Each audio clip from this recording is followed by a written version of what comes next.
The magic നോവലിലേക്ക് സ്വാഗതം. സ്നേഹദൂരത്തൊരു കാത്തിരിപ്പ് part 8. അതിശക്തമായൊരു ഭൂമികുലുക്കം, അതിലും വലിയ സ്ഫോടനം. കാർ ആകെ ഒന്നുലഞ്ഞു. നന്ദയുടെ തല എവിടെയോ ഊക്കോടെ ഇടിച്ചു. ഇടിയുടെ ആഘാതത്താൽ ഡോർ ഒരു പൊട്ടിത്തെറിയുടെ ശബ്ദത്തിൽ തുറന്നു.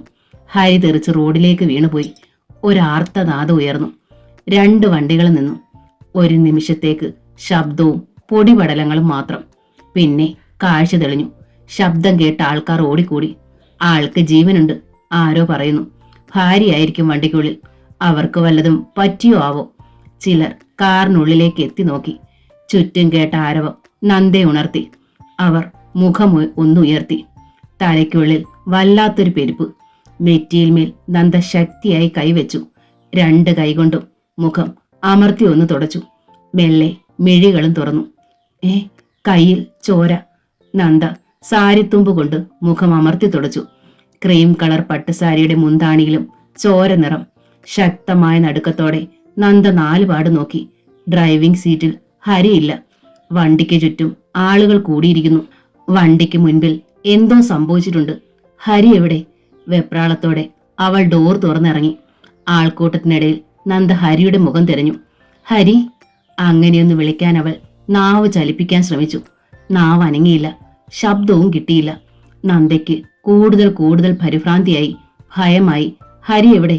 കൂടി നിന്നവരെ വലിച്ചു മാറ്റിയെന്നവണ്ണം അത്യന്തം വെപ്രാളത്തോടെ നന്ദ അവർക്കിടയിലേക്ക് കടന്നു കയറി. പെട്ടെന്ന് അവൾ നിന്നു. പാദത്തിനടിയിൽ നനവ്. അവൾ താഴേക്ക് നോക്കി. ചോരക്കളം. പെട്ടെന്ന് ആ ഞരക്കം അവൾ തിരിച്ചറിഞ്ഞു. നന്ദ, നന്ദ, ഹരി! ആർത്തനാദത്തോടെ നന്ദ ആ രക്തക്കളത്തിലേക്ക് വീണു. ഈശ്വര! ഹരി താഴെ കിടന്ന് പിടയ്ക്കുന്നു. ശരീരമാകെ ചോര നിറം. അയ്യോ എന്റെ ഈശ്വര! നന്ദ ഹരിയുടെ ശരീരം വാരി നെഞ്ചോട് ചേർത്ത് പിടിച്ചുകൊണ്ട് നിലവിളിച്ചു. രക്ഷിക്കണേ! ആരെങ്കിലും ഒരു വണ്ടി പിടിച്ചു തരണേ, ദൈവത്തെ ഓർത്ത്! നന്ദ കൈ കൂപ്പി ചുറ്റും നോക്കി. ഒന്ന് ഹോസ്പിറ്റലിൽ എത്തിക്കാൻ സഹായിക്കണേ! അപ്പോൾ ഓർത്തതുപോലെ എല്ലാവരും 4 പാട് നോക്കി. ഇടിച്ച ജീപ്പിൽ ആരൊക്കെ ഉണ്ടായിരുന്നു. പക്ഷേ ഡ്രൈവറെ പോലും ഇപ്പോൾ കാണാനില്ല. അവർ രക്ഷപ്പെട്ടിരിക്കുന്നു. അതുവഴി വന്ന ഒരു ടാക്സിക്കാർ ആളുകൾ തടഞ്ഞു നിർത്തി. നന്ദ ഹരിയെ പൊക്കിയെടുക്കാൻ ശ്രമിച്ചു. 2-3 പേരുകൂടി അവളെ സഹായിച്ചു. ടാക്സിയുടെ പിൻസീറ്റിൽ നന്ദയുടെ മടിയിൽ അവളുടെ നെഞ്ചോടൊട്ടി ഹരി കിടന്നു. കാർ ലൈറ്റ് ഇട്ട് പരമാവധി സ്പീഡിൽ മെഡിക്കൽ കോളേജ് ലക്ഷ്യമാക്കി പാഞ്ഞു. വേഗം. അത്യന്തം ഭയവും വെപ്രാളവുമായി നന്ദയ്ക്ക്. അവളുടെ വേദന അറിഞ്ഞിട്ടെന്നവണ്ണം പറപ്പിക്കുകയാണ് ഡ്രൈവർ ആ വണ്ടി. നന്ദ! ഹരിയുടെ നേരിയ സ്വരം നന്ദ തന്റെ കാതോരം കേട്ടു. നന്ദ അയാളുടെ മുഖത്തേക്ക് നോക്കി. അയാൾ എന്തോ പറയാൻ വെമ്പുന്നു. പറയാനാകാത്തതിനാലാവണം ആ ചുണ്ടു വിതുമ്പുന്നു. എന്താ വേണ്ടേ? ഞാനുണ്ട് ഇവിടെ, പേടിക്കണ്ട കേട്ടോ. ഒന്നുമില്ല എന്റെ ഹരിക്ക്. സാന്ത്വനം പോലെ മന്ത്രിച്ച് നന്ദ അയാളുടെ തോളിൽ തട്ടി. കൊച്ചു കുഞ്ഞിനെ ആലോലമാട്ടുന്നത് പോലെ. മക്കൾ! ഹരിയുടെ ശ്വാസം തള്ളൽ പോലുള്ള സ്വരം നന്ദ തിരിച്ചറിഞ്ഞു. നമ്മുടെ മക്കളെ ഞാൻ കൊണ്ടുവരാം ഹരി. ആദ്യം നമ്മൾ ഹോസ്പിറ്റലിൽ ഒന്ന് ചെല്ലട്ടെ. നന്ദ വിതുമ്പുകയും കരയുകയും ഇടയ്ക്ക് കണ്ണുനീർ തുടച്ച് ഹരിയെ ധൈര്യപ്പെടുത്താനെന്നവണ്ണം ആ മുഖത്തും മുടിയിഴകളിലും തലോടുകയും ചെയ്തു. മുഖത്ത് പറ്റിപ്പിടിച്ചിരിക്കുന്ന ചോരമയം അവൾ സാരി കൊണ്ട് തുടച്ചു കളഞ്ഞു. ഹരിയുടെ മിഴികൾ വീണ്ടും നിറഞ്ഞു തുളുമ്പി. നോട്ടം ദീനതയിലൂ. ഒന്നും പറ്റിയിട്ടില്ല ഹരി, ഇങ്ങനെ വിഷമിക്കല്ലേ. ഞാനില്ലേ കൂടെ. നമ്മളിപ്പോ ഹോസ്പിറ്റലിലെത്തും. പിന്നെ ഒരു പ്രശ്നവുമില്ല. ധൈര്യമായിരുന്നു. നമ്മുടെ മക്കളെ ഓർത്ത് ധൈര്യമായിരുന്നു. അവൾ അയാളെ കുറച്ചുകൂടി അമർത്തി തന്നോട് ചേർത്ത് പിടിച്ചു. ഹൃദയത്തോട് ചേർത്ത്. തന്റെ ഹൃദയത്തിൽ അയാൾക്ക് വേണ്ടി സ്വരുക്കൂട്ടുന്ന സ്നേഹം അപ്പാടെ പകർന്നു കൊടുക്കാൻ എന്നതുപോലെ താനെ അവളുടെ മിഴികൾ പൊട്ടിയൊഴുകി. വലത് കരം അനക്കാൻ വയ്യ ഹരിക്ക്. ഇടത് കരം കൊണ്ട് മെല്ലെ നന്ദയുടെ കണ്ണുനീർ ഒപ്പാൻ ശ്രമിച്ചു. കരയരുത് എന്ന് പറയുന്നത് പോലെ ചുണ്ടുകൊണ്ട് ആംഗ്യം കാട്ടി. ഇല്ലെന്നവൾ തലയാട്ടി. മക്കൾ! അവ്യക്തമായി ഹരി വീണ്ടും പറഞ്ഞു. അതോടൊപ്പം അയാൾ ദീർഘമായി ഒന്ന് നിശ്വസിച്ചു. മക്കളെ കൊണ്ടുവരാ ഹരി, ഞാൻ കൊണ്ടുവന്ന് കാണിക്കാം. ഇങ്ങനെ വിഷമിക്കല്ലേ. നന്ദ അയാളുടെ മുഖം തന്റെ മുഖത്തോട് ചേർത്ത് വെച്ചു.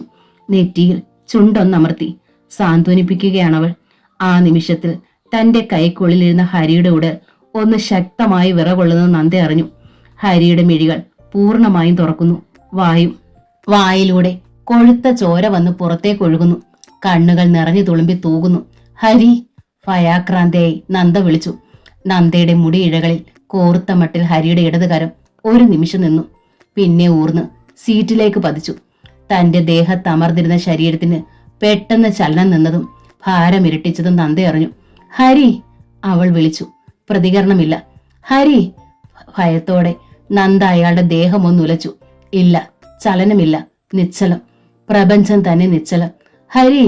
മൂന്നാമത്തെ വിളി ശക്തമായ നടുക്കത്തിന്റെ ബഹിർസ്ഫുരണമായ അലർച്ചയായിരുന്നു. അയാളുടെ ചലനമറ്റ ശരീരം നന്ദയുടെ ബോധമണ്ഡലത്തിന് വലിയ ആഘാതമായി. ടാക്സി നിന്നു. എന്താണ് വണ്ടിക്കുള്ളിൽ സംഭവിച്ചതെന്ന് ഡ്രൈവർക്ക് മനസ്സിലായി കഴിഞ്ഞിരുന്നു. കഷ്ടം, ഇത്ര ചെറുപ്രായത്തിൽ തന്നെ ഈ സ്ത്രീ വിധവയായല്ലോ. ഒന്ന് തിരിഞ്ഞു നോക്കിയിട്ട് അനുതാപത്തോടെ അയാൾ വണ്ടിയെടുത്തു. വണ്ടി മെഡിക്കൽ കോളേജ് കോമ്പൗണ്ടിലേക്ക് കയറി. കാഷ്വാലിറ്റിക്ക് മുൻപിൽ കാർ നിന്നു. ഡ്രൈവർ ഇറങ്ങി വിവരം പറഞ്ഞു. 2 പേര് സ്ട്രക്ചറുമായി വന്നു. കാറിന്റെ ഡോർ തുറന്നു. ഹരിയുടെ ശരീരത്തിലേക്ക് മുഖം അമർത്തിയപടി ബോധമറ്റിരിക്കുകയാണ് നന്ദ. ഒരു സ്ട്രക്ചർ കൂടി വേണ്ടി വന്നു നന്ദയെ ഇറക്കാൻ. ഡ്രൈവർ പിൻ സീറ്റിലേക്ക് നോക്കി. സീറ്റിലും താഴെയും ഒക്കെ രക്തം ഉറഞ്ഞു തുടങ്ങുന്നു. കൂലിയെക്കുറിച്ച് ഓർക്കുക പോലും ചെയ്യാതെ വണ്ടി സ്റ്റാർട്ടാക്കി അയാൾ സ്ഥലം വിട്ടു. ഹരിയുടെ ശരീരം പരിശോധിച്ച് ഡെത്ത് സ്ഥിരീകരിച്ച് ഡോക്ടർമാർ എഴുതി. തൽക്കാല ട്രീറ്റ്മെന്റുകൾ ചെയ്ത് നന്ദയെ ഉണർത്തി. എന്താണ് സംഭവിച്ചതെന്നും ആരാണ് മരിച്ചതെന്നും ഒക്കെ ഡോക്ടർമാർ നന്ദയോട് അന്വേഷിച്ചു. അഡ്രസ്സോ ഫോൺ നമ്പരോ ഒക്കെ കിട്ടണമല്ലോ. നന്ദ ശബ്ദിച്ചതേയില്ല. ഒരേ ഇരിപ്പ്. ഹരിയുടെ പോക്കറ്റിൽ കിടന്ന മൊബൈൽ ഫോൺ ഡോക്ടർ എടുത്തുകൊണ്ടുവന്നു. അതിൽ ഫീഡ് ചെയ്തിരുന്ന നമ്പർ നോക്കി. പിന്നെ ഒരു ഷോക്കായി ഹരിയുടെ മരണവാർത്ത ആ നമ്പറുകളിലേക്ക് പ്രവഹിച്ചു. നന്ദയുടെ നെറ്റിയിൽ ആഴത്തിൽ മുറിവുണ്ടായിരുന്നു. അത് സ്റ്റിച്ചിട്ട് ഡ്രസ്സ് ചെയ്യുന്നതിനോടൊപ്പം ഹരിയുടെ ബോഡി മോർച്ചറിയിലേക്ക് നീക്കി പോസ്റ്റ്മോർട്ടത്തിനായി. ബോംബെയിൽ നിന്ന് കുടുംബസമേതം നാട്ടിലെത്തി ഭാര്യ വീട്ടിലെ കല്യാണ ബഹളത്തിൽ പങ്കെടുത്തിരുന്ന രഘു അനുജന്റെ മരണവാർത്ത അറിഞ്ഞ് ഞെട്ടിപ്പോയി. ഗീതയും ഒപ്പം ജയശ്രീയും. അവരുടെ ഗ്യാസ് കടയിലാണ് ആദ്യം വാർത്ത എത്തിയത്. ജയശ്രീയും ശ്രീകുമാറും രഘുവും മെഡിക്കൽ കോളേജിലേക്ക് പാഞ്ഞു. രേവതി ടീച്ചർ വിവരമറിഞ്ഞ് തളർന്നിരുന്നു പോയി. ഹരിയുടെ സ്നേഹനിർഭരമായ മുഖത്തോടൊപ്പം നന്ദയുടെ ഇരുളടഞ്ഞ ഭാവിയും അവർക്ക് മുൻപിൽ വലിയൊരു ചോദ്യചിഹ്നമായി നിന്നു. ആ നിമിഷം മുതൽ അശോകനും ലതയും മായയും വേണുവുമൊക്കെ രേവതി ടീച്ചറിനോടൊപ്പം ഹോസ്പിറ്റലിലെത്തി. മോർച്ചറിയിലെ മൃതശരീരം പോസ്റ്റ്മോർട്ടം ചെയ്ത് വാങ്ങണം. ഇന്ന് തന്നെ അടക്കം നടത്തണം. അതിനുവേണ്ടി ഓടി നടക്കുകയാണ് രഘു. നാളെ അയാളുടെ ഭാര്യ സഹോദരന്റെ വിവാഹമാണ്. അയാൾക്കതിൽ പങ്കെടുത്തേ മതിയാകൂ. ജയശ്രീയും ശ്രീകുമാറും ഹരിയുടെ വർക്ക് സൈറ്റിലെ പണിക്കാരും സുഹൃത്തുക്കളുമൊക്കെയായിട്ട് ഒരു വലിയ ജനാവലി മോർച്ചറിക്ക് മുൻപിൽ കൂടിയിരിക്കുന്നു. കറുത്ത കൊടികൾ വെച്ച കാറുകളും റെഡിയായി കിടക്കുന്നു. അകത്ത് ചേതനയറ്റ മട്ടിലിരിക്കുന്ന നന്ദയെ നോക്കാനോ ആശ്വസിപ്പിക്കാനോ ആരും ഉണ്ടായിരുന്നില്ല. നന്ദ എവിടെ ജയശ്രീ? രേവതി ടീച്ചർ മോർച്ചറിക്ക് മുൻപിൽ കരഞ്ഞും കണ്ണു തുടച്ചും പദം പറഞ്ഞു നിൽക്കുന്ന ജയശ്രീയോട് ചോദിച്ചു. പൊട്ടിത്തെറിക്കുന്ന മട്ടിൽ ജയശ്രീ രേവതി ടീച്ചറെ ഒന്ന് നോക്കി. ആ, ആർക്കറിയാം? ജയശ്രീ കൈമലർത്തി. പറന്ന് നടക്കുവല്ലായിരുന്നോ? ഏതു സമയത്തും രണ്ടാളൂടെ ഒന്ന് വിളിച്ചാ കിട്ടുമായിരുന്നോ? കാണാൻ വന്നാ കാണാൻ പറ്റുമായിരുന്നോ? കൊണ്ടുപോയി കൊന്നുകളഞ്ഞില്ലേ എന്റെ കുഞ്ഞിനെ അവള്? ജയശ്രീ 2 കൈയും നെഞ്ചിൽ പതിയത്തക്ക വിധം ശക്തമായി അലച്ചു തല്ലി കരഞ്ഞു. അവളെ കെട്ടിയെടുത്തതേ അവന്റെ നാശത്തിന് തന്നെ ആയിരുന്നു. ഇങ്ങനെ ആയുസ് എത്താതവൻ പോകുമെന്ന് ആരാ കരുതിയേ? ഐശ്വര്യം കിട്ടതൊക്കെ വന്നാ പിന്നെ ആയുസ് പോകാണ്ടിരിക്കുന്നത് എങ്ങനെയാ? എന്താ ജയ നീ പറയുന്നേ? ശ്രീകുമാർ അവർക്കരിയിലേക്ക് വന്നു. ഇത് ഹോസ്പിറ്റൽ ആണെന്നെങ്കിലും നീ ഓർക്കണം. എന്ത് ഹോസ്പിറ്റല്? കണ്ടില്ലേ എന്റെ ആങ്ങള കിടക്കുന്ന സ്ഥലം? ജയശ്രീ മോർച്ചറിയിലേക്ക് ചൂണ്ടി ഉറക്ക കരഞ്ഞു. അവർക്കിപ്പോ അതല്ല കാര്യം, മകൾ എവിടെയാണെന്ന് ചെന്ന് അന്വേഷിക്ക്. കരയുന്നതിനിടയിലും അത്യന്തം വെറുപ്പോടെ ജയശ്രീ പറഞ്ഞു. വരൂ. ശ്രീകുമാർ രേവതി ടീച്ചറെയും കൂട്ടരെയും കാഷ്വാലിറ്റിയിലേക്ക് കൂട്ടിക്കൊണ്ടുപോയി. നന്ദ ഒരു ബെഡിൽ കുത്തിയിരിക്കുകയാണ്. ഏതാണ്ട് ശവത്തിന് തുല്യം തന്നെ. എന്റെ മോളെ. രേവതി ടീച്ചർ നന്ദയ്ക്കരികിലിരുന്നു. ഇങ്ങനെ നിന്നെ കാണേണ്ടി വന്നല്ലോ എനിക്ക്. കൊള്ളാം. അശോകനും വേണുവും രേവതി ടീച്ചറെ കുറ്റപ്പെടുത്തി. സമാധാനിപ്പിക്കുന്ന രീതി കൊള്ളാം. രേവതി ടീച്ചർ പൊട്ടിയിർന്നു വീഴുന്ന കണ്ണീരോടെ അവരെ നോക്കി. അമ്മ നന്ദേച്ചിയെ പറഞ്ഞ് സമാധാനിപ്പിക്ക്, കൂടെ കരയാതെ. രേവതി ടീച്ചർ സമ്മതപൂർവ്വം തലയാട്ടി. എങ്കിലും ആ കണ്ണുകൾ പെയ്തുകൊണ്ടേയിരുന്നു. കുറഞ്ഞ കാലയളവ് കൊണ്ട് തന്നെ ഹരി എന്ന മനുഷ്യന്റെ സ്നേഹം രേവതി ടീച്ചറിനെ അത്രയേറെ സ്വാധീനിച്ചു കളഞ്ഞിരുന്നു. അവന്റെ നഷ്ടം തനിക്ക് ചിന്തിക്കാൻ പോലും കഴിയുന്നില്ല. അപ്പോൾ പിന്നെ നന്ദ എങ്ങനെ സഹിക്കും എന്ന ചിന്തയും അവരെ വല്ലാതെ കരയിച്ചു പോവുകയാണ്. മായയും ലതയും അവർക്കരികിൽ നിർത്തിയിട്ട് വേണുവും അശോകനും പുറത്തേക്കിറങ്ങി. മോർച്ചറിയിൽ കിടക്കുന്നത് നന്ദയുടെ ഭർത്താവ്. ആ നിലയ്ക്ക് അവർക്ക് രണ്ടാൾക്കും ചില കടമകളുണ്ടല്ലോ. പക്ഷേ അവരുടെ സാമീപ്യവും കാര്യാന്വേഷണവും അവഗണിക്കപ്പെടുകയായിരുന്നു അവിടെ. എല്ലാറ്റിനും മുൻപിൽ രഘു നിന്നു. ജയശ്രീയും ശ്രീകുമാറും കൂടെയുണ്ട്. ഹരിയുടെ രണ്ടാം ഭാര്യയുടെ ബന്ധുക്കൾ എന്ന നിലയിലുള്ള തണുത്ത സമീപനമാണ് അവർക്ക് ലഭിച്ചത്. അതും ആവശ്യമില്ലാത്തൊരു രണ്ടാം വിവാഹം. അവരെ അവഗണിക്കാൻ മറ്റാരേക്കാൾ കൂടുതൽ ഉത്സാഹിച്ചത് ജയശ്രീയാണ്. ഉച്ചയോടെ ഹരിയുടെ മൃതദേഹം പോസ്റ്റ്മോർട്ടം ചെയ്ത് കിട്ടി. മൃതശരീരവും കയറ്റി വാഹനങ്ങൾ നീങ്ങി. നന്ദയും കൂട്ടി രേവതി ടീച്ചറും കൂട്ടരും പിന്നാലെ ചെന്നു. സ്ത്രീനിലയവും പരിസരവും ഇതിനോടകം ജനങ്ങളെ കൊണ്ട് പൊതിഞ്ഞു. അഖിലിനെയും അക്കൂനെയും സ്കൂളിൽ ചെന്ന് വിവരം പറഞ്ഞു കൂട്ടിക്കൊണ്ടുപോകുന്നത് ശ്രീകലയുടെ മാതാപിതാക്കളാണ്. ശേഖരന്റെയും പത്മാവതിയുടെയും അരികിൽ ചേർന്ന് തളർന്നിരുന്ന് കരയുന്നുണ്ട് അഖിലും അക്കുവും. അച്ഛൻ ഒരു അപകടം പറ്റിയെന്നേ അവരോട് പറഞ്ഞിട്ടുള്ളൂ, ഹോസ്പിറ്റലിലാണെന്നും. പക്ഷേ വീട്ടിലേക്കുള്ള അനിയന്ത്രിതമായ ജനപ്രവാഹം അഖിലിന്റെ കുഞ്ഞു മനസ്സിൽ സംശയങ്ങൾ ഉണ്ടാക്കിയിരുന്നു. വരുന്നവരുടെ നിൽപ്പിൽ നിന്നും സംഭാഷണങ്ങളിൽ നിന്നും നടുക്കത്തോടെ അവൻ ആ സത്യം ഗ്രഹിച്ചിരുന്നു. അച്ഛന് സംഭവിച്ചത് വെറും ഒരപകടം മാത്രമല്ല, അതിനുപരി എന്തോ ഉണ്ട്. എന്നാൽ അതെത്രത്തോളം എന്ന് ചിന്തിക്കാൻ ഭയം കൊണ്ട് അവന് കഴിയുന്നില്ല. അപ്പോഴാണവൻ ആംബുലൻസിന്റെ ഇരമ്പലും സൈറണും കേട്ടത്. ആൾക്കാർ ആംബുലൻസിനെ പൊതിയുന്നു. ആൾക്കാർക്കിടയിലൂടെ നന്ദ കയറിയിരുന്ന ടാക്സി മുറ്റത്തേക്ക് വന്നു. രേവതി ടീച്ചറും മായയും കൂടി നന്ദയെ പിടിച്ചിറക്കി. ആംബുലൻസിൽ നിന്ന് ഹരിയെ അടക്കം ചെയ്തിരുന്ന ഗിൽറ്റ് പതിച്ച പെട്ടി ഇറക്കുന്നു.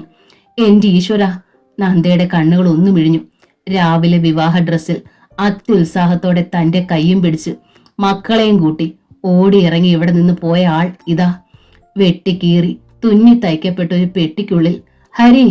നന്ദയുടെ നാവിന് ചലനമുണ്ടായി. അവൾ ആ പെട്ടിക്കരികിലേക്ക് ഓടിച്ചെന്നു. ഹരി! ഒന്ന് തൊടാൻ കൊതിച്ചു. കൈ നീട്ടുന്ന നന്ദയുടെ നെഞ്ചു തകർത്ത വിളിയായിരുന്നു അത്. അത് അവിടോട്ട് വെക്കട്ടെ. ജയശ്രീ നന്ദയെ പിടിച്ചു നിർത്തി. തെല്ല് രൂക്ഷമായി തന്നെ പറഞ്ഞു. പരാക്രമം കാണിച്ചത് എങ്ങോട്ടാ? മാറി നിൽക്കി. എനിക്കെന്റെ ഹരിയെ കാണണം. നന്ദ അപ്പോഴും നിലവിളിച്ചു. ആ നിലവിളി, ആ ശബ്ദം. അഖിലും അക്കുവും ചാടി എഴുന്നേറ്റു. ശേഖരന്റെയും പത്മാവതിയുടെയും പിടിവിടിവെച്ച് ഇരുവരും പാഞ്ഞു വന്നു നന്ദയുടെ മുൻപിലേക്ക്. അമ്മേ! ചെലമ്പിച്ച കരച്ചിൽ നന്ദയുടെ ചേതനയെ കുത്തി ഉണർത്തി. അവൾ അവരിലേക്ക് മുഖം തിരിച്ചു. അഖിലും അക്കുവും അവളിലെ കള്ളി പിടിച്ചു കയറി. എന്റെ മക്കളെ! നന്ദ അവരെ ആഞ്ഞു പുൽകി. പൊന്നു മക്കളെ! അമ്മേ! അഖിൽ ഏങ്ങി ഏങ്ങി നിലവിളിച്ചുകൊണ്ട് വിരൽ ചൂണ്ടി. ആ പെട്ടിയിലേക്ക്. നമ്മുടെ അച്ഛൻ! അച്ഛാ! അക്കുവും വിതുമ്പി പൊട്ടി നിലവിളിച്ചുകൊണ്ട് കൈവിരൽ ചൂണ്ടി. ശക്തമായൊരു നടുക്കത്തോടെയാണ് ഹരിയുടെ മരണവാർത്ത ഉണ്ണികൃഷ്ണൻ ശ്രവിച്ചത്. No, no, I can't believe it! ചാടി എണീറ്റുകൊണ്ട് അയാൾ പുലമ്പി. ആരോ ചുമ്മാതെ പറഞ്ഞതാണ്. ചുമ്മാതല്ല ഉണ്ണികൃഷ്ണ, ജോർജ് പറഞ്ഞു. സത്യം! ഉണ്ണികൃഷ്ണൻ ജോർജിനെ തുറച്ചു നോക്കി. ഹരി മരിച്ചു എന്ന്. നന്ദയുടെ ഭർത്താവ് ഹരി മരിച്ചു എന്ന് എങ്ങനെ വിശ്വസിക്കും? താൻ വിശ്വസിക്കണം, ജോർജ് പറഞ്ഞു. രാധിക വിളിച്ചു പറഞ്ഞതാണ് സ്കൂളിൽ നിന്ന്. നന്ദയുടെ ഭർത്താവ് മരിച്ചെന്ന് രാധിക കള്ളം പറയുമോ? ഉണ്ണികൃഷ്ണന്റെ നെഞ്ചിലൂടെ ഒരു മിന്നൽ പിണർ പാഞ്ഞു. സ്കൂളിൽ നിന്ന് ടീച്ചേഴ്സും കുട്ടികളും പോകാൻ ഒരുങ്ങിയതിനിടയിലാണ് രാധിക വിളിച്ചത്. എന്നോട് പറഞ്ഞത് താൻ അറിയാൻ വേണ്ടി തന്നെയാവും. ഉണ്ണികൃഷ്ണൻ വിളറി. ആക്സിഡന്റ് ആയിരുന്നു ഇന്ന് രാവിലെ. കാറിൽ നന്ദ ഉണ്ടായിരുന്നു. നന്ദയ്ക്ക് പക്ഷേ ചെറിയ പരിക്കേ ഉള്ളൂ. അയാൾ ഏതാണ്ട് ആ സ്പോട്ടിൽ തന്നെ വെച്ച് മതി. ഉണ്ണികൃഷ്ണൻ കണ്ണുകൾ ഇറുകെ പൂട്ടി. ഇന്ന് തന്നെ അടക്കമുണ്ട്. ഇന്ന് തന്നെയോ? അതെ. ഹരിയുടെ ജ്യേഷ്ഠൻ ഒരാൾ ബോംബെയിലുണ്ട്. ആൾ ഭാഗ്യത്തിന് സ്ഥലത്തുണ്ട്. ഒരു കല്യാണമോ മറ്റോ സംബന്ധിക്കാനെത്തിയതാണ്. അയാൾക്ക് നാളെ കല്യാണം കൂടണം. അതുകൊണ്ട് അടക്കം ഇന്ന് തന്നെ വേണമെന്നത് അയാളുടെ തീരുമാനമാണ്. ജോർജ് ഉണ്ണികൃഷ്ണന്റെ തോളിൽ കൈവച്ചു. നമുക്ക് പോകണ്ടേ? ഉണ്ണികൃഷ്ണൻ നടുങ്ങിയതുപോലെ നോക്കി. നമുക്ക് പോകണ്ടേ എന്ന്. പോണം, ഉണ്ണികൃഷ്ണൻ തെല്ല് പരിഭ്രമത്തോടെ പറഞ്ഞു. അതിലേറെ കുറ്റബോധമോ സങ്കടമോ ഒക്കെ അയാളെ പിടിച്ചു ഞെരിച്ചു. അന്ന് ഡിവിഷണൽ മാനേജർ നന്ദനൻ പിള്ളയുടെ വീട്ടിൽ വെച്ച് ഹരിയെ കണ്ടത് ഉണ്ണികൃഷ്ണൻ ഓർത്തു. നന്ദയുടെ മനസ്സ് എന്നിലേക്ക് തിരിയാൻ ഇനി ഒറ്റ വഴിയേ ശേഷിക്കുന്നുള്ളൂ. അന്ന് അയാൾ പറഞ്ഞ വാചകം, നിങ്ങൾ വിവാഹം ചെയ്യണം, നിങ്ങളുടെ ഒപ്പം ഒരു സ്ത്രീയെ അവൾ കാണണം. എന്തൊരു പ്രത്യാശ നിറഞ്ഞ മുഖമായിരുന്നു അത്. പക്ഷേ താൻ അന്ന് പറഞ്ഞതോ നിങ്ങൾ മരിക്കണമെന്ന്, എന്നിട്ട് നന്ദ എന്റെ അടുത്തേക്ക് തിരിച്ചു വരണമെന്ന്. ശക്തമായൊരു ഷോക്ക് ഏറ്റതുപോലെ അന്ന് അയാൾ നിൽക്കുന്നത് കണ്ടതാണ്. നിങ്ങൾ മരിക്കണമെന്ന് വാശിക്കൊരു വാക്കേറ്റം പോലെ പറഞ്ഞു പോയതാണ്. ഒന്നും മനസ്സിൽ വെച്ചുകൊണ്ടായിരുന്നില്ല. തന്റെ നാവിലപ്പോൾ ഗുളികനുണ്ടായിരുന്നോ? ഉണ്ണികൃഷ്ണൻ ഒന്ന് വെട്ടിവിറച്ചു. അയാളെ കൊല്ലണമെന്നും എന്നിട്ടെങ്കിലും നന്ദയെ തിരിച്ചെടുക്കണമെന്നും ഒക്കെ ആശിച്ചതാണ്. പക്ഷേ എന്നാലും അയാൾ മരിക്കേണ്ടിയിരുന്നില്ല. ഉണ്ണികൃഷ്ണന്റെ മനസ്സിൽ ശക്തമായൊരു പോറലേറ്റു. വല്ലാതെ നീറ്റലുണ്ടാക്കുന്ന ഒരു പോറൽ. ശക്തമായൊരു തേക്കം മുട്ടുന്നു. മുഖത്തു നോക്കി താൻ അങ്ങനെ പറഞ്ഞു പോയതിന്റെ വിമ്മിട്ടം അതങ്ങനെ നെഞ്ചിനുള്ളിൽ തിങ്ങി നിറഞ്ഞു നിന്ന് നീറി. ഉണ്ണികൃഷ്ണൻ നേരെ ചൈത്രത്തിലെത്തി. ഈശ്വരി ഉച്ചയ്ക്ക് ഊണ് കഴിഞ്ഞ് സിറ്റൗട്ടിലിരിക്കുകയായിരുന്നു. അമ്മയൊന്ന് ശ്രദ്ധിച്ചോണേന്ന് എന്നും സാലിയോട് പറഞ്ഞിട്ടാണ് ഉണ്ണികൃഷ്ണൻ ഇപ്പോൾ പോകുന്നത്. അതുകൊണ്ടാകണം സിറ്റൗട്ടിൽ അമ്മയോടൊപ്പം സാലിയും ഉണ്ടായിരുന്നു. വെറുതെ ഇരുന്ന് എന്തോ സംസാരിക്കുന്നു. ഉണ്ണികൃഷ്ണന്റെ വണ്ടി ഗേറ്റ് കടന്നിട്ടും സ്പീഡ് കുറയ്ക്കാതെ വന്നതും അയാളുടെ വിയർത്ത് കുളിച്ച വേഷവും ഇരുവരെയും പരിഭ്രമിപ്പിച്ചു. എന്താടാ എന്താടാ ഉണ്ണി? ഈശ്വരി പിടഞ്ഞെഴുന്നേറ്റു. ബൈക്ക് വെച്ച് ഉണ്ണികൃഷ്ണൻ സിറ്റൗട്ടിലേക്ക് കയറി വന്നു. ഈശ്വരിയെ പിടിച്ചു. എന്നിട്ട് ഇടർന്ന സ്വരത്തിൽ പറഞ്ഞു, അമ്മേ, നമ്മുടെ നന്ദയുടെ ഭർത്താവ് മരിച്ചുപോയെന്ന്. എന്താടാ? ഈശ്വരിയുടെ കണ്ണുകൾ തുറച്ചു. സത്യ അമ്മേ, കാർ ആക്സിഡന്റ് ആയിരുന്നു. ഇന്ന് തന്നെ അടക്കമുണ്ടെന്നാ കേട്ടത്. ഈശ്വരി തളർന്ന് വീണ്ടും ഇരുന്നു പോയി. ആ നന്ദയുടെ തലവിധി ഭയങ്കരം തന്നെ. സാലി താടിക്ക് കൈ കൊടുത്തു. എന്തൊരു മഹാപാപം ചെയ്ത ജന്മം അത്. കഷ്ടം. ഉണ്ണികൃഷ്ണൻ സാലിയെ നോക്കി, പിന്നെ അമ്മയും. ഒന്ന് പോകണ്ടേ അമ്മേ? ഉണ്ണികൃഷ്ണൻ ചോദിച്ചു. ഒന്ന് പോകണ്ടേന്നോ? പിന്നെ പോകാതെ. ഈശ്വരി എഴുന്നേറ്റ് കഴിഞ്ഞു. അമ്മ വേഗം ഡ്രസ് ചെയ്യ്, പോകാം. ഈശ്വരി അകത്തേക്ക് കയറി. ഉണ്ണികൃഷ്ണൻ വിയർപ്പിൽ കുളിച്ച് അങ്ങനെ തന്നെ നിന്നു, അകത്തേക്ക് പോലും കയറാതെ. ഈശ്വരി ഇറങ്ങി വന്നതോടെ വീടും പൂട്ടി വീണ്ടും ബൈക്ക് സ്റ്റാർട്ട് ചെയ്ത് ഉണ്ണികൃഷ്ണൻ നീങ്ങി. ഉണ്ണികൃഷ്ണന്റെ പിന്നിൽ അള്ളിപ്പിടിച്ചിരുന്ന ഈശ്വരിയുടെ മനസ്സും വല്ലാതെ കലങ്ങിയിരുന്നു. ജോർജും രാധികയും സ്കൂളിലുള്ളവരും ഒക്കെ എത്തിക്കഴിഞ്ഞിരുന്നു. കഴിയുന്നത്ര വേഗത്തിൽ തന്നെ അവരിരുവരും ശ്രീനിലയത്തിലെത്തുമ്പോൾ മുറ്റത്തെ താൽക്കാലികമായി ഉണ്ടാക്കിയിരുന്ന പന്തലിൽ പെട്ടിക്കുള്ളിൽ ഹരി കിടക്കുന്നു. കർമ്മങ്ങൾ ആരംഭിക്കാനുള്ള ഒരുക്കത്തിലാണ്. ആളുകൾക്കിടയിലൂടെ ഉണ്ണികൃഷ്ണൻ നോക്കി. എത്ര സ്മാർട്ടായിരുന്നു ഹരി. അസൂയ തോന്നിപ്പോയി അന്ന് അയാളോട്. നന്ദനൻ പിള്ള സാർ അയാളെ പുകഴ്ത്തി പറയുക കൂടി ചെയ്തപ്പോൾ ദേഷ്യവും തോന്നി. അതാണ് അന്ന് മരണത്തെക്കുറിച്ച് പറഞ്ഞത്. ഇപ്പോഴിതാ അയാൾ മരിച്ചു കിടക്കുന്നു. മുഖം കണ്ടാൽ അങ്ങനെ തോന്നില്ല. ആ സ്മാർട്ട്നെസ് അതുപോലെ തന്നെയുണ്ട്. ഈശ്വരിയും കണ്ടു ഹരിയെ. മുകുന്ദന്റെ മരണ ദിവസം കർമ്മങ്ങൾ ചെയ്തു കഴിഞ്ഞ നന്ദയെ കൂട്ടിക്കൊണ്ടുപോയ ചെറുപ്പക്കാരന്റെ മുഖം ഈശ്വരിക്ക് നല്ല ഓർമ്മയുണ്ട്. ആ മുഖം പെട്ടിക്കുള്ളിലായി അനക്കമറ്റ് കിടക്കുന്നത് കണ്ടപ്പോൾ ഈശ്വരിക്കും നെഞ്ചൊന്ന് വിങ്ങി. തന്റെ മകന്റെ പ്രായം, അതേ മുഖം. ഈശ്വരിയുടെ മിഴികൾ നന്ദയെ തേടി. അവർ മെല്ലെ അകത്തേക്ക് ചെന്നു. രേവതി ടീച്ചർ ഈശ്വരിയെ കണ്ടു. നന്ദ ഹാളിലെ ഭിത്തിയോട് ചേർന്ന് ഏതാണ്ട് പ്രജ്ഞയറ്റ മട്ടിൽ തന്നെ തളർന്നിരിക്കുകയാണ്. അവളുടെ നെഞ്ചിലും മടിയിലുമായി അഖിലും അക്കുവും. ഇരു കരങ്ങളും അവരെ പൊതിഞ്ഞു പിടിച്ചിരിക്കുന്ന പടി. നന്ദയുടെ അടുത്തേക്ക് ചെല്ലാനോ ഒരു വാക്ക് പറഞ്ഞ് സമാധാനിപ്പിക്കാനോ ഈശ്വരിക്ക് കഴിഞ്ഞില്ല. വിങ്ങുന്ന മനസ്സോടെ അവർ പുറത്തേക്ക് ഇറങ്ങിപ്പോന്നു. കുളിച്ചീറനോടെ വന്ന് അഖിൽ ഹരിക്ക് ഉദരക്രിയകൾ ചെയ്തു. അക്കുവിനെ ചേർത്ത് പിടിച്ച് അരികിൽ തന്നെ നന്ദയുണ്ടായിരുന്നു. കർമ്മി പറയുന്നതെല്ലാം അതുപോലെ ഉരുവിട്ട് അഖിൽ ചെയ്തു. പവിത്രം കെട്ടിയ കുഞ്ഞു കൈകൾക്കുള്ളിൽ എള്ളും അരിയും പൂവും ഒക്കെ നിറയുന്നത് കണ്ടപ്പോൾ ഉണ്ണികൃഷ്ണൻ ഓർത്തു, ഹരി ഭാഗ്യവാനാണ്. ഉദരക്രിയ ചെയ്യാനും പിണ്ടം വെക്കാനും പുത്രനെ കിട്ടിയ ഭാഗ്യവാൻ. പും എന്ന് നരകത്തിലേക്ക് വീഴാതെ ത്രാണനം ചെയ്യുന്നവൻ പുത്രൻ. ഒരു പുത്രന് ജന്മം കൊടുത്ത ഹരിക്ക് പും എന്ന നരകത്തിലേക്ക് വീഴാതെ കഴിയാം. താൻ മരിച്ചാലോ ആ ഭാഗ്യം തനിക്കില്ല. താൻ നരകത്തിൽ വീണത് തന്നെ. അരിയും പൂവും എള്ളും നുള്ളിയിടാനും പിണ്ടമുരുട്ടാനുമുള്ള പവിത്ര കൈ തനിക്കില്ല. കാല് വയ്യാത്ത അക്കൂനെയും കൊണ്ടാണ് നന്ദ കർമ്മങ്ങൾ ചെയ്യാനിരുന്നത്. കാല് വയ്യാത്തത് മാത്രമല്ല, ഹരിക്ക് എന്തു പറ്റിയെന്ന സത്യം കുഞ്ഞാണെങ്കിലും അക്കൂന് ബോധ്യമായിരിക്കുന്നു. ആ ബോധം അവളുടെ ശരീരത്തെ കൂടി തളർത്തിയിരിക്കുന്നു. നന്ദയുടെ ശരീരമാണ് അവളുടെ താങ്ങ്. അവളെ കൊണ്ട് അരിയും പൂവും ഇടിയിച്ചത് നന്ദ തന്നെയാണ്. കരയുന്നുണ്ടായിരുന്നില്ല നന്ദ. പക്ഷേ ഉള്ളാകെ തീജ്വാല പോലെ കത്തിപ്പൊട്ടുകയാണെന്ന് കാണുന്നവർക്കൊക്കെ അറിയാം. നന്ദ ഹരിയുടെ മരവിച്ച പാദങ്ങളെ കൂട്ടിപ്പിടിച്ചു. ആ പാദങ്ങളിൽ അവൾ തന്റെ മുഖം അമർത്തി വെച്ചു.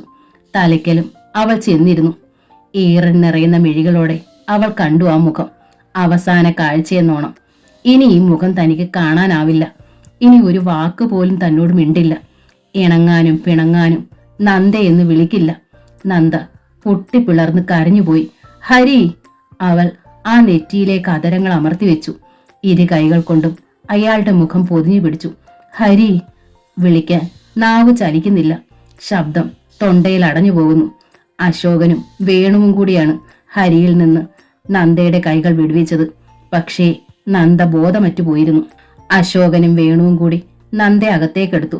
പെട്ടെന്ന് ആലംബമറ്റൊറ്റപ്പെട്ടതുപോലെ വിഹ്വലയായി അക്കു കരഞ്ഞു. അമ്മേ, അമ്മേ! എന്തുകൊണ്ടെന്നറിയില്ല, നന്ദയെ കൊല്ലാൻ വേണ്ടി കത്തിയുമായി ഇവിടെ വന്ന ദിവസം ഈ കുഞ്ഞിന്റെ കാലിലെ ബ്രേസ് നന്ദയാണ് അയച്ചതും.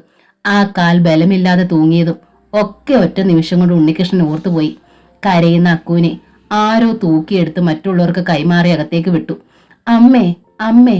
അകത്തും ആ കുഞ്ഞിന്റെ കരച്ചിൽ അങ്ങനെ ഉയർന്നു കേട്ടു. ബോധം കെട്ട് കിടക്കുന്ന നന്ദയുടെ അരികിൽ തന്നെയായിരുന്നു അക്കു. ഹരിയുടെ ചിതയ്ക്കരികിലും അഖിൽ എന്തൊക്കെയോ കർമ്മങ്ങൾ ചെയ്തു. ഒടുവിലാണ് കൊതുമ്പ് കീറി അടുക്കി കെട്ടിയുണ്ടാക്കിയ കറ്റയിൽ തീ പിടിച്ച് അഖിലിന്റെ കയ്യിൽ കൊടുത്തത്. ചിതയ്ക്ക് തീ കൊളുത്താൻ നിർദ്ദേശിച്ചത്. വേണ്ട, വേണ്ട, തീ കത്തിക്കണ്ട! വിഹ്വലമായ നിലവിളിയോടെ അഖിൽ ആ തീക്കറ്റി എറിഞ്ഞ് അകത്തേക്ക് പാഞ്ഞു. അവൻ നന്ദയ്ക്കരികിൽ ചെന്നു. അവൾ ബോധം തെളിഞ്ഞപടി അക്കുവിനെ നെഞ്ചിൽ ചേർത്ത് അങ്ങനെ ഇരിക്കുകയായിരുന്നു. ഓടിച്ചെന്ന പാടെ അഖിൽ നന്ദയെ പിടിച്ചുലച്ചു. അമ്മേ, നമ്മുടെ അച്ഛൻ അവിടെ കത്തിക്കൂ അമ്മേ! അമ്മ വാ, തീ കത്തിക്കണ്ടെന്ന് പറയമ്മേ! അച്ഛന് പൊള്ളും, തീ കത്തിക്കണ്ടമ്മേ! അഖിലിന്റെ ശബ്ദം ചെലമ്പിച്ചു വിറച്ചു. നന്ദ ഞെട്ടിപ്പിടഞ്ഞെഴുന്നേറ്റു. അവളെ പിടിച്ചു വലിക്കുകയാണ് അഖിൽ. ഹരിയുടെ ശരീരം ചിതയിൽ വെച്ചു കഴിഞ്ഞിരിക്കുന്നു. ആ ദുരന്ത സത്യം ഉൾക്കൊള്ളുകയായിരുന്നു അവൾ. തെക്കേ മുറിയിലെ ജനാലയ്ക്കയുടെ അടുത്ത് എന്ന് അവൾ കണ്ടു. ചിതയ്ക്ക് ആരോ തീ കൊളുത്തിയിരിക്കുന്നു. ആ ശരീരത്തിലേക്ക് ഇപ്പോൾ തീനാളം പടർന്നു പിടിച്ചിട്ടുണ്ടാകുമോ? സൂചി മുനയുടെ നൊമ്പരമോ സാമ്പ്രാണി തിരിയുടെ പൊള്ളലോ പോലും സഹിക്കില്ലാത്ത ആൾ. നന്ദ കണ്ണുകൾ ഇറുകെ പൂട്ടി കാണാനാവാതെ മുഖം തിരിച്ചു. കണ്ടോമ്മേ, അച്ഛനെ പൊള്ളിക്കണ്ടെന്ന് പറയമ്മേ! അക്കുവും പൊട്ടിപ്പിളർന്നു കരഞ്ഞു. അഖിലിനെ അക്കുവിനെ ഇരു കൈകളിലും കോർത്ത് നന്ദ എടുത്തു. ഇരുവരെയും ഉമ്മ വെച്ചു. എന്റെ പൊന്നുമക്കളെ! അങ്ങനെ അവളുടെ ഹൃത്തടം തേങ്ങി. അവരുടെ നെറുകയിൽ അവളുടെ കണ്ണീർ തുളി കുത്തി. പിന്നെ ആ മുറിയിൽ നിന്ന് അടുത്ത മുറിയിലേക്ക് നീങ്ങി. കാണണ്ട തനിക്കത്, കുഞ്ഞുങ്ങളും കാണണ്ട.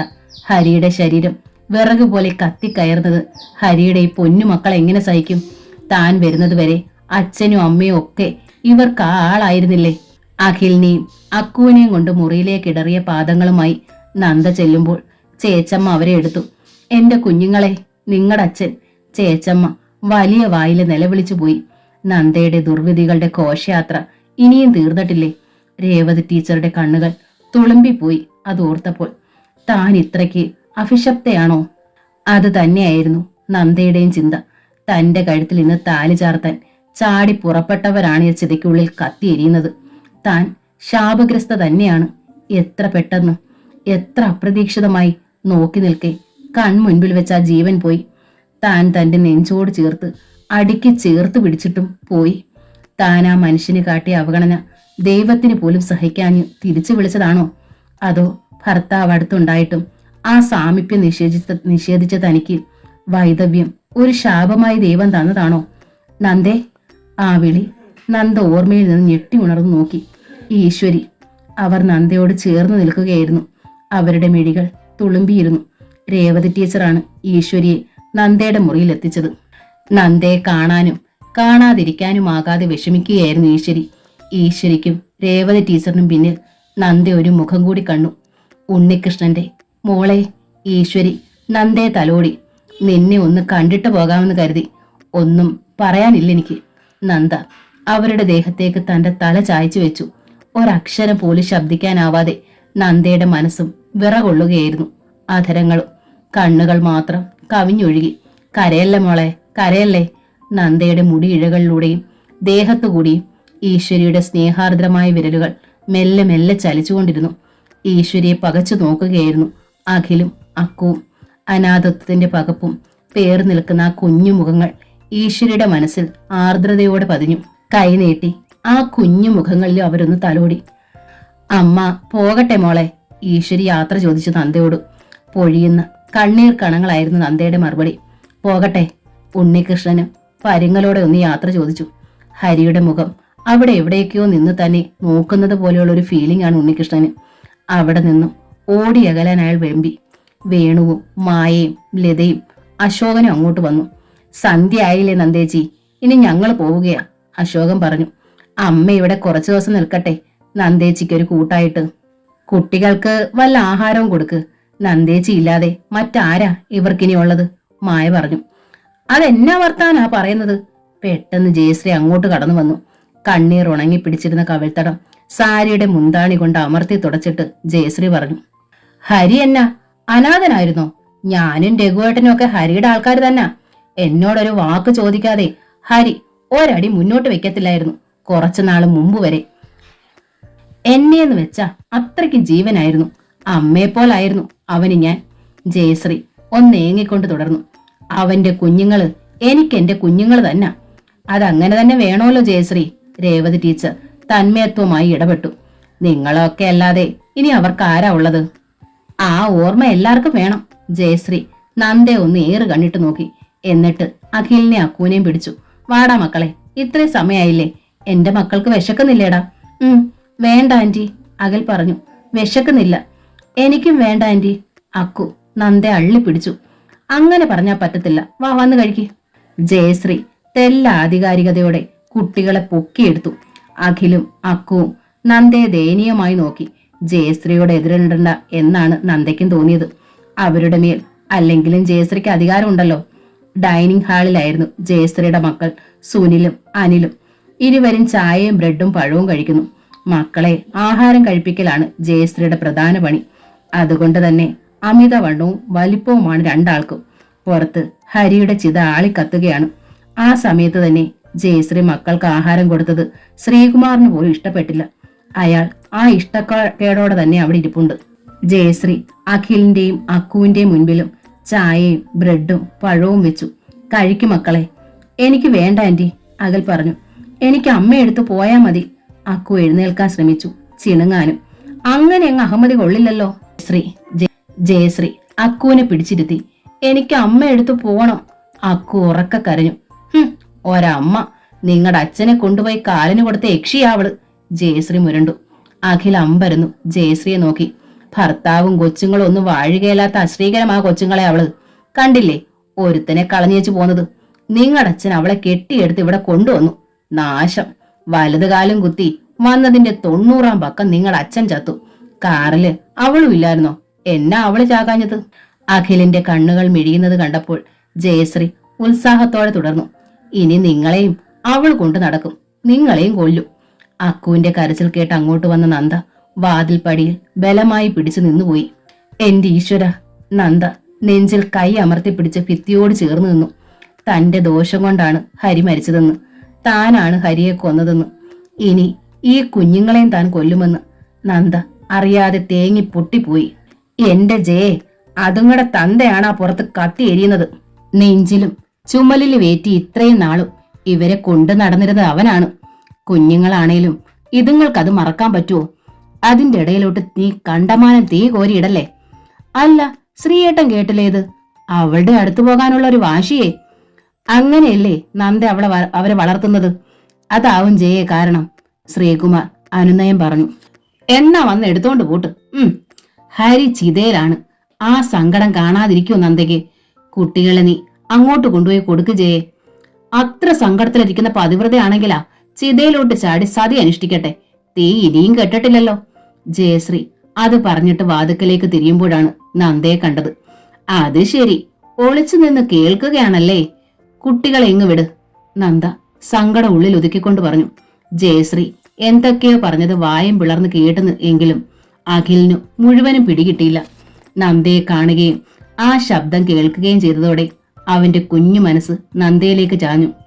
അവരാഹാരം കഴിക്കുക, ജയശ്രീ പറഞ്ഞു. മോള് കരയുവല്ലേ, ആഹാരം ഞാൻ കൊടുത്തോളാം, നന്ദ പറഞ്ഞു. അതെന്താ, ഞാൻ കൊടുത്താൽ ഇവര് കഴിക്കത്തില്ലേ? എന്നാൽ അതൊന്ന് കാണണമല്ലോ. ജയശ്രീക്ക് വാശിയായി. അപ്പോഴാണ് ചിതയ്ക്കരികിൽ നിന്ന് രഘു അങ്ങോട്ട് വന്നത്. അയാളുടെ കൂടെ ഭാര്യ ഗീതയും പെൺമക്കളായ അഞ്ജുവും മഞ്ജുവും ഉണ്ടായിരുന്നു. തികച്ചും വടക്കേ ഇന്ത്യൻ രീതികളിലായിരുന്നു അവർക്ക്. പോകാനുള്ള ധൃതിയിലാണ് ഗീത. ഹരിയുടെ വിധവ എന്ന നിലയിൽ ഒരു വാക്കോ നോക്കോ ഗീതയിൽ നിന്ന് നന്ദയ്ക്ക് ലഭിച്ചില്ല. ഇതാ ചേട്ടാ ഹരിയുടെ മക്കള്. ജയശ്രീ അഖുവിനെ അഖിലിനെ രഘുവിന് ചൂണ്ടിക്കാട്ടി. ആ, രഘുമൂളി. ഗീതയോടൊപ്പം തന്നെ ഇറങ്ങാനുള്ള തിടുക്കത്തിലായിരുന്നു അയാളും. എനിക്ക് അമ്മയുടെ അടുത്ത് നിൽക്കണം, എന്നെ വിട ആന്റി, വിതുമ്പിക്കൊണ്ട് അഖിൽ പറഞ്ഞു. ഓ നാശം! ജയശ്രീ നന്ദയെ രൂക്ഷമായി നോക്കി. ഈ ജന്തു വന്നു കയറിയതിൽ പിന്നെ ഇതാണ് ചേട്ടാ. ജയശ്രീ രഘുവിനോട് ആവലാതിപ്പെട്ടു. എന്ത് കൂടോത്ര ഇവള് കലക്കി ഇവർക്ക് കൊടുത്തതെന്നറിയില്ല. എന്നെ കാണുന്നത് ഈ പിള്ളേർക്ക് ഇഷ്ടമല്ല. ഹരിയാണെങ്കിലോ ഒന്ന് വിളിക്ക പോലുമില്ല. 10 പൈസ ചോദിച്ചാലും തരത്തില്ല. ജയശ്രീയുടെ ഏറ്റവും വലിയ വൈരാഗ്യം അത് തന്നെയാണ്, 10 പൈസ കിട്ടിയില്ല എന്നുള്ളത്. നന്ദ ഒരക്ഷരം പോലും മറുപടി പറഞ്ഞില്ല. അതിനുള്ള അവസരം ഇതല്ല. തന്റെ ഭർത്താവാണ് ചിതയിൽ. മുമ്പേ പറഞ്ഞത് തന്നെ അധികമാണ്. ഇനി ഒന്നും പറയാൻ പാടില്ല. നന്ദ തന്റെ നാവ് പൂട്ടിവെച്ചു. അമ്മേ! നന്ദയെ നോക്കി നിന്ന് അക്കു ഏങ്ങലടിക്കാൻ തുടങ്ങി. നന്ദയുടെ നെഞ്ചിലെ ചൂടാണ് ആ കുഞ്ഞ് ആഗ്രഹിക്കുന്നത്. അതറിഞ്ഞിട്ടെന്നവണ്ണം ശ്രീകുമാർ മെല്ലെ പറഞ്ഞു. എത്ര സമയായി ജയെ, ആ നന്ദ വന്ന് നിൽക്കുന്നു. കുട്ടികളെ വിട്ടുകൊടുക്കടി. ജയശ്രീക്ക് അതൊട്ടും ഇഷ്ടമായില്ല. ഓഹോ, അവള് വിഷമിക്കുന്നതില് സങ്കടമുണ്ടോ? എന്നാ പിന്നെ കൂടെ ചെല്ല്. കെട്ടിയോന്തോ മരിച്ച് ചീത വച്ചിരിക്കുകയാണ്. കൊച്ചുങ്ങളും ഉണ്ടാകത്തില്ല അവൾക്ക്. ഉണ്ടല്ലോ 2 ആൺമക്കള് നിങ്ങൾക്ക്. പിള്ളേരെയും കൂട്ടി നിങ്ങൾ ചെല്ല്. ഭർത്താവും ആകും പിള്ളേരും ആവും അവൾക്ക്. അല്ല പിന്നെ. നന്ദ ചെവി കുത്തിപ്പോയി. ശ്രീകുമാറിന് വാശി തോന്നി. അയാൾ അഖിലിനെയും അക്കുവിന്റെയും കൈന്മേലുള്ള ജയശ്രീയുടെ പിടുത്തം ബലമായി വിടുവിച്ചു. കുട്ടികൾ രണ്ടും നന്ദയുടെ അരികിലേക്ക് പാഞ്ഞു. പോയ നിധി തിരികെ കിട്ടിയ ലുബ്ധന്റെ ആത്മാനന്ദത്തോടെ കുട്ടികളെയും കൊണ്ട് നന്ദ തന്റെ റൂമിലേക്ക് പോന്നു. നന്ദ കുട്ടികളെ 2 പേരെയും തന്റെ നെഞ്ചത്തേക്ക് ചേർത്ത് കടത്തി. തന്റെ കൈക്കുള്ളിൽ അവരെ പൊതിഞ്ഞു പിടിച്ചു. ആഹാരമോ വെള്ളമോ ഒന്നുമല്ല അവർക്കിപ്പോൾ വേണ്ടത്.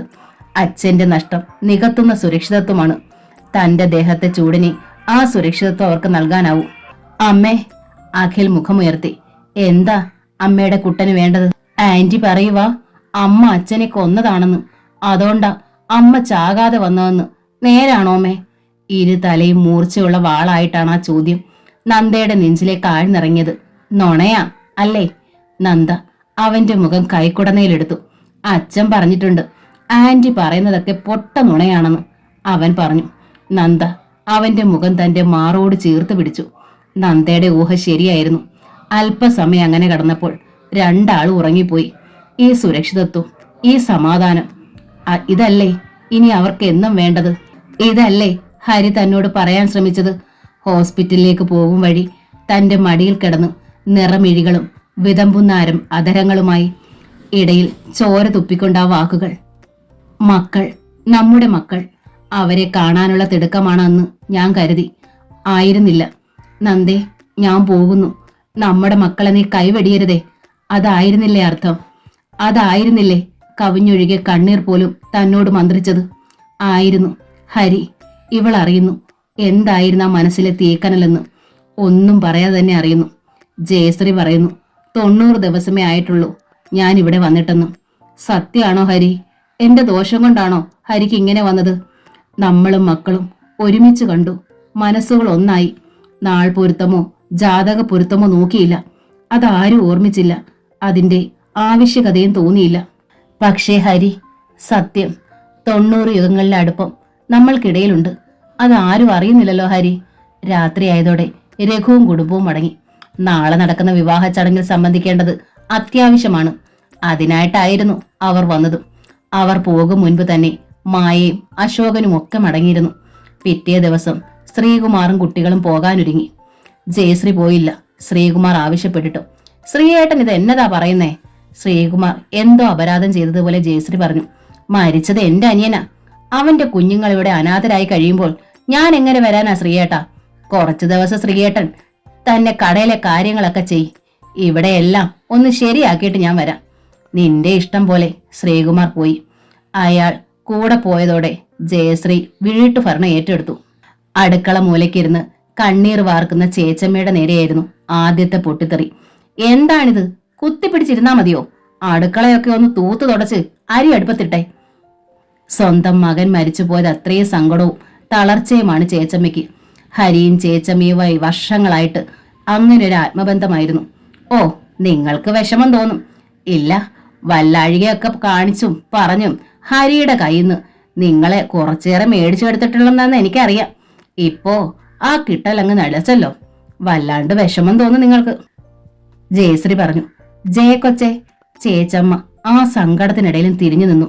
ഞാൻ വേലക്കാരിയാ, കാര്യം പറഞ്ഞാൽ അംഗീകരിക്കാം, അല്ലാത്ത കാര്യം പറഞ്ഞുകൊണ്ട് വന്നാലുണ്ടല്ലോ. ഓഹോ, നിങ്ങളെ പേടിച്ച് ഇനിയിപ്പം ഞാനിവിടെ കഴിയണമായിരിക്കും. എന്നെ പേടിക്കണ്ട, പേടിപ്പിക്കാണ്ടിരുന്നാ മതി. ആ, ചേച്ചമ്മ എഴുന്നേറ്റ് അടുക്കള ജോലികൾ ചെയ്യാൻ തുടങ്ങി. ജയശ്രീ എന്തോ പിറുപിറുത്തുകൊണ്ട് അങ്ങേ മുറിയിലേക്ക് നടന്നു. നന്ദ അവിടെ അപ്പോഴും കുട്ടികളെയും ചേർത്ത് പിടിച്ച് ഒരേ ഇരിപ്പായിരുന്നു. രേവതി ടീച്ചറിനെ തൽക്കാലം നന്ദയ്ക്ക് കൂട്ടിന് വിട്ടിട്ടാണ് അശോകനും മായയും ഒക്കെ പോയത്. ജയശ്രീ നന്ദയുടെ ആ അന്തമിട്ടുള്ള ഇരിപ്പ് ശ്രദ്ധിച്ചു. എന്നിട്ട് അടുത്തേക്ക് ചെന്നു. നീ ആ കൊച്ചുങ്ങളെയും പിടിച്ചോണ്ട് ഇങ്ങനെ ഇരുന്നാലെങ്ങനാ? നന്ദ മുഖമുയർത്തി. അതുങ്ങളെ വിട്, അതുങ്ങൾക്ക് വിശക്കില്ലേ? സങ്കടം പറഞ്ഞുകൊണ്ടിരുന്ന കുഞ്ഞുങ്ങളെ പട്ടിണിക്കിടണോ? പാവങ്ങള്, അതുങ്ങളുടെ തള്ള നേരത്തെ പോയി. ഇപ്പൊ തന്തയും അനാഥരായെന്ന് കരുതി അതുങ്ങൾക്ക് ആഹാരം കഴിക്കണ്ടായോ? ജയശ്രീ ഈർഷ്യയോടെ പറഞ്ഞു. നന്ദ ഞെട്ടിപ്പിടഞ്ഞു പോയി. എന്റെ മക്കൾ അനാഥരാണെന്നോ? അപ്പോൾ ഞാനോ?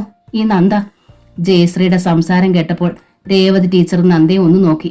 ജയശ്രീയുടെ വാക്കുകളിൽ നന്ദയുടെ ഭാവി കൂടി അടങ്ങിയിരുന്നു എന്ന് രേവതി ടീച്ചറിന് തോന്നി. പക്ഷേ അവർ ഒരക്ഷരം പോലും ശബ്ദിച്ചില്ല. കുട്ടികളിൽ ആധിപത്യം സ്ഥാപിക്കാനാണ് ജയശ്രീ കൂടുതൽ ശ്രമിച്ചത്. അവരെ കുളിപ്പിക്കാനും ആഹാരം കൊടുക്കാനും ഒക്കെ ശ്രമിച്ചു. അവരെപ്പോഴും വഴുതി മാറി നന്ദയുടെ അരികിൽ അഭയം പ്രാപിക്കുകയായി. ഏതു സമയവും അവരുടെ കണ്ണുകൾ നിറഞ്ഞും മുഖം വാടിയും കാണപ്പെട്ടു.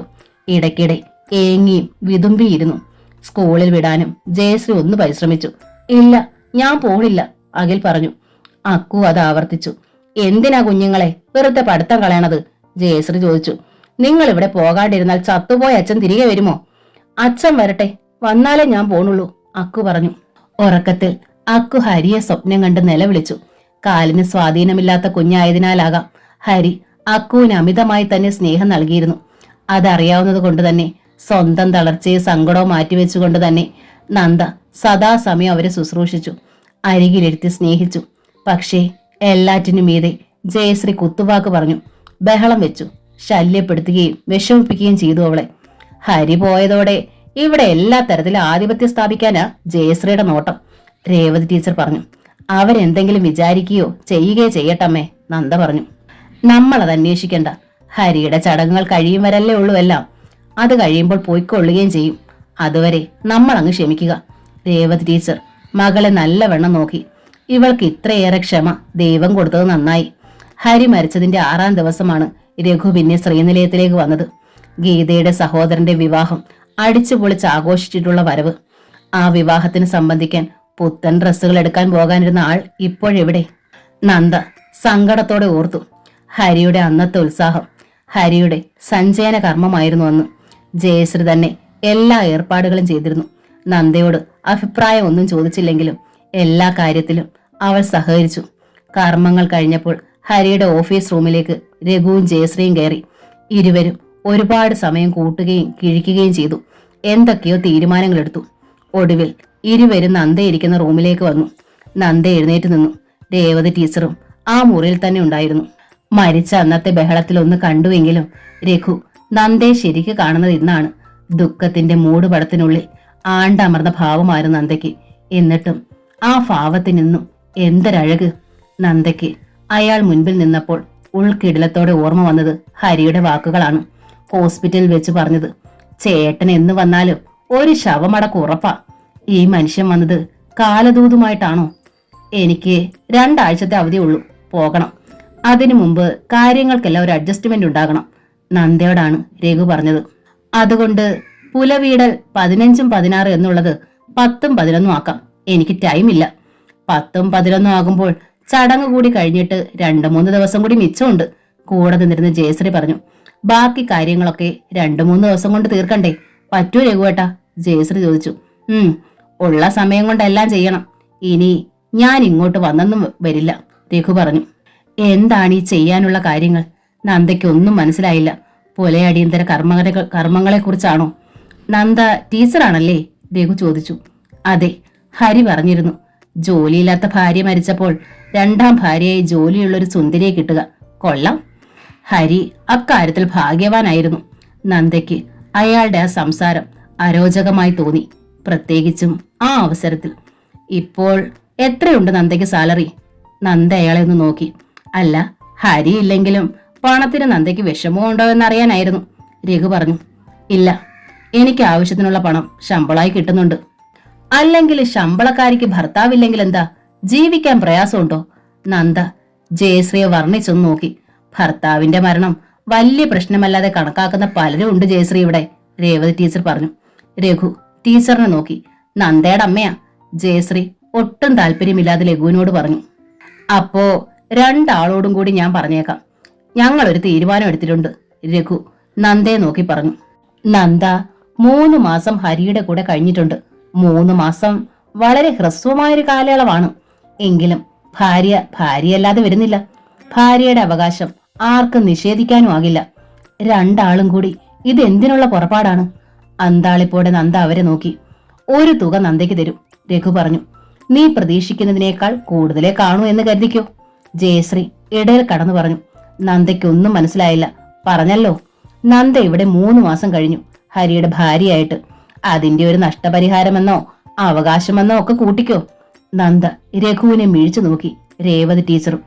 ആ തുക വാങ്ങിക്കൊണ്ട് നന്ദ വീട്ടിലേക്ക് മടങ്ങിപ്പോയിക്കോണം. അടിയന്തരം കഴിഞ്ഞിട്ട് മതി, ജയശ്രീ പറഞ്ഞു. എന്താണ് ഈ പറയുന്നത്? എനിക്കൊന്നും മനസ്സിലാകുന്നില്ല, വെപ്രാളത്തോടെ നന്ദ ചോദിച്ചു. മനസ്സിലാക്കി തരാം. 3 മാസം നിന്നെ ഇവിടെ പൊറുപ്പിച്ചവൻ ഇന്നില്ല. ഒരു പിടി ചാമ്പലായി. ഇനി നീ ഇവിടെ ഒരു നിമിഷം പോലും നിൽക്കാൻ പാടില്ല. അതിന്റെ ആവശ്യമില്ല. പുലവീടിൽ തീരുന്ന ദിവസം പടി ഇറങ്ങി പൊയ്ക്കോണമെന്ന് മനസ്സിലായോ? ശക്തമായ സ്വരമായിരുന്നത്. നന്ദ ഒന്ന് ഏങ്ങി വലിഞ്ഞു. അടുത്തു നിന്നിരുന്ന അമ്മയുടെ ചുമലിലേക്ക് അവൾ തന്നെ താങ്ങി നിർത്തി. നന്ദ ഇറങ്ങിപ്പൊയ്ക്കോളാൻ. പോലെ അടിയന്തരം കഴിഞ്ഞാലുടനെ. വെറുതെ വേണ്ട, 3 മാസം താമസിച്ചതിന് നഷ്ടപരിഹാരം തരും. അതും താൻ പ്രതീക്ഷിക്കുന്നതിലധികം. തനിക്ക് എന്താണ് പ്രതീക്ഷ? നന്ദയ്ക്ക് സമ്മതമാണെന്ന് എനിക്കറിയാം, രഘു ചെറു പുഞ്ചിരിയോടെ പറഞ്ഞു. കാരണം നന്ദ ഇപ്പോഴും ചെറുപ്പമാണ്. 3ാമതൊരു കല്യാണം കൂടി നടത്തണമെങ്കിൽ ഈ തുക ഉപകരിക്കും. 3ാമതൊരു കല്യാണം, ഇനി 3ാമതൊരാളുടെ കൂടെ താമസം. അയാളും മരിച്ചാൽ അവിടെ നിന്ന് നഷ്ടപരിഹാരം കിട്ടും. വീണ്ടും 4ാമതും വിവാഹം ചെയ്യാമല്ലോ. കാരണം അപ്പോഴും ഞാൻ ചെറുപ്പമായിരിക്കും. നന്ദയുടെ ശബ്ദം തെല്ലുയർന്നു, വിറയാർന്നു. അതൊക്കെ നടക്കണമെങ്കിൽ ഞാൻ ആദ്യം ഇവിടെ നിന്ന് ഇറങ്ങണമല്ലോ, അല്ലേ? നന്ദ പക്ഷേ ഇറങ്ങുന്നില്ല. ഇതാണ് എന്റെ വീട്, ഇതാണിനി എന്റെ ലോകം, ഇതാണ് എന്റെ തീരുമാനം. ഓ, അപ്പോൾ തീരുമാനം അതാണല്ലേ? ഇറങ്ങുന്നില്ല, രഘു ചോദിച്ചു. ഇല്ല, ഈ വീടുണ്ടായിരുന്നെങ്കിലല്ലേ നീ ഇവിടെ താമസിക്കൂ. ഞങ്ങളുടെ അച്ഛൻ ഉണ്ടാക്കിയതാണ് ഈ സ്ഥലം. ഹരി ഇവിടെ വീട് വെച്ച് താമസിച്ചു എന്ന് കരുതി ഇത് ഹരിയുടേതാകുന്നില്ല. ഞങ്ങൾ 3 പേരും അവകാശികളാണ്. ഹരി മരിച്ചതുകൊണ്ട് ഈ വീടിനിപ്പോൾ ഞാനും ജയയും മാത്രമാണ് ശരിയായ അവകാശികൾ. ഞങ്ങൾക്കിനി ഈ വീടിന്റെ ആവശ്യമില്ല. ഇത് വിൽക്കുന്നു, എന്നിട്ട് വീതിച്ചെടുക്കുന്നു. അതിൽ നിന്നാണ് നിനക്കൊരു തുക തരാമെന്ന് പറഞ്ഞത്. ഒരു വിഹിതം കുട്ടികൾക്കും കൊടുക്കും. നന്ദയുടെ പെരുവിരൽ മുതൽ വിറയ്ക്കാൻ തുടങ്ങി, തളരാനും തുടങ്ങി. സ്വപ്നത്തിൽ കണ്ടത് പോലൊരു വീട് വെച്ച് ഒരാഴ്ച മുൻപ് വരെ ഇതിനുള്ളിൽ ശബ്ദമായി വെളിച്ചമായി ഓടി നടന്നിരുന്ന ഒരാളുണ്ട്. ആ ആളായിരുന്നു ഈ വീടിന്റെ ജീവൻ. ഇതിനുള്ളിൽ അദ്ദേഹത്തിന്റെ ശ്വാസവും ഗന്ധവും തങ്ങി നിൽപ്പില്ലേ? ഉണ്ട്. തനിക്ക് മുൻപിൽ ഹരി ജീവനോടെ ഇപ്പോഴും നിൽക്കുന്നുണ്ടെന്ന് നന്ദയ്ക്ക് തോന്നി. എന്താണ് ആ മുഖഭാവം? എന്താണ് പറയുന്നത്? നന്ദ, ഇവർ പറയുന്നതൊക്കെ നീ അനുസരിച്ചോളൂ. ദുഷ്ടരാണിവർ എന്നാണോ? അതോ ഇവർ പറയുന്നതൊന്നും സമ്മതിക്കരുതേ എന്നോ? അറിയില്ല, അതൊന്നും പറയുന്നുമില്ല. ആ മുഖത്ത് വിതുമ്പലുണ്ട്, ആ കണ്ണുകൾ നിറയുന്നുണ്ട്. യാചിക്കുകയാണ് ആ മിഴികൾ. എന്താണ് ഹരി എന്നോട് യാചിക്കുന്നത്? ഇപ്പോൾ കാര്യങ്ങളുടെ കിടപ്പ് നിനക്ക് ബോധ്യമായിട്ടുണ്ടാകും, ജയശ്രീ പറഞ്ഞു. നീ തടഞ്ഞാലും ഞങ്ങൾ ഇത് വിൽക്കും. പിന്നെ നിനക്ക് പോകാതിരിക്കാൻ പറ്റില്ല. ശ്രീയേട്ടൻ മരിച്ചാൽ ഉടനെ ജയച്ചി ആ വീട് വിട്ട് പോരുമോ? നന്ദ ചോദിച്ചു. ജയശ്രീയുടെ കണ്ണുകൾ തുറച്ചു. എന്റെ ശ്രീയേട്ടൻ ചാകാഞ്ഞിട്ട് നിനക്കെന്താ ഇത്ര വിഷമം? ഒരു വിഷമവും ഇല്ല. ആർക്കും ഈ ഗതി വരരുതേ എന്നാണ് എന്റെ പ്രാർത്ഥന, നന്ദ പറഞ്ഞു. പക്ഷേ ജയച്ചി ഒരു സ്ത്രീയാണ്, അത് ഓർമ്മ വേണം. ഓ, ഇനിയിപ്പോ അത് ഓർക്കാഞ്ഞിട്ടാ, ജയശ്രീ പുച്ഛിച്ചു. രഘുവും ജയശ്രീയും വീണ്ടും ഹരിയുടെ ഓഫീസ് റൂമിലേക്ക് കയറി വാതിലടഞ്ഞു. അവള് പോകുന്ന ലക്ഷണം ഇല്ലല്ലോ രഘുവേട്ടാ, ജയശ്രീ തെല്ലു ഭീതിയോടെ പറഞ്ഞു. ഇത് വിൽക്കാൻ അവള് സമ്മതിച്ചില്ലെങ്കിലോ? വിൽക്കാൻ അതിനവളുടെ സമ്മതം എന്തിന്? രഘു പറഞ്ഞു. നമ്മൾ രണ്ടുപേരും ഒപ്പിട്ടാൽ മതി. ഹരിയുടെ കുട്ടികൾ മൈനറായതുകൊണ്ട് ആ പ്രശ്നം ഉദിക്കുന്നില്ല. അപ്പോൾ നടക്കും അല്ലേ ഏട്ടാ? ജയശ്രീക്ക് വീണ്ടും പ്രത്യാശയായി. രഘു ഇത് വിൽക്കാനാണ് വന്നത്, വിറ്റിട്ടേ പോകൂ, അയാൾ പറഞ്ഞു. അവളുടെ വിചാരം അവൾ ഇവിടെ ബലം പിടിച്ചു നിന്നാൽ അനുതാപം കാട്ടി നമ്മളിത് അവൾക്ക് കൊടുക്കുമെന്നാ. ജയശ്രീ പറഞ്ഞു. മഹാസൂത്രക്കാരിയാ, സാമർത്ഥ്യക്കാരിയുമാ. ഹരിയെ വരച്ച വരയിലാ നിർത്തിയിരുന്നത്. അവൾ എന്ത് സൂത്രവും സാമർത്ഥ്യവും കാണിച്ചാലും എനിക്കിത് വിൽക്കാതെ പറ്റില്ല. വിൽക്കണം, പോവുകയും വേണം. ലീവ് നീട്ടാൻ തീരെ പറ്റില്ല. വീതവും നഷ്ടപരിഹാരവും ഒക്കെ വാങ്ങിച്ചിട്ടവൾ ഇറങ്ങി തന്നില്ലെങ്കിലോ? അതപ്പോഴല്ലേ? അതിനുള്ള വഴി അപ്പോൾ കാണാം, രഘു ഉറച്ച സ്വരത്തിൽ പറഞ്ഞു. ആ കുട്ടികളെ അവൾ വല്ലാതെ വശത്താക്കി വെച്ചിരിക്കുകയാണ്. അവരെ അവളിൽ നിന്ന് അകറ്റണം. എന്നാലേ കാര്യങ്ങൾ ശരിയാവണ്ണം നടക്കൂ, ജയശ്രീ പറഞ്ഞു. അത് നീ വിചാരിച്ചാ പറ്റില്ലേ? ഓ, എനിക്കിങ്ങനെ എപ്പോഴും ഒമ്പോരിക്കാനൊന്നും അറിയത്തില്ല. കാഞ്ഞ വിത്തുകൾ അതുങ്ങള്, വിളഞ്ഞ ബുദ്ധിയുമാ. സൂത്രപ്പൊടിയൊന്നും ആ ചെറുക്കന്റെ അടുത്ത് നടക്കത്തില്ല ചേട്ടാ. ഹരിയുടെ തനിപ്പിറവിയാ.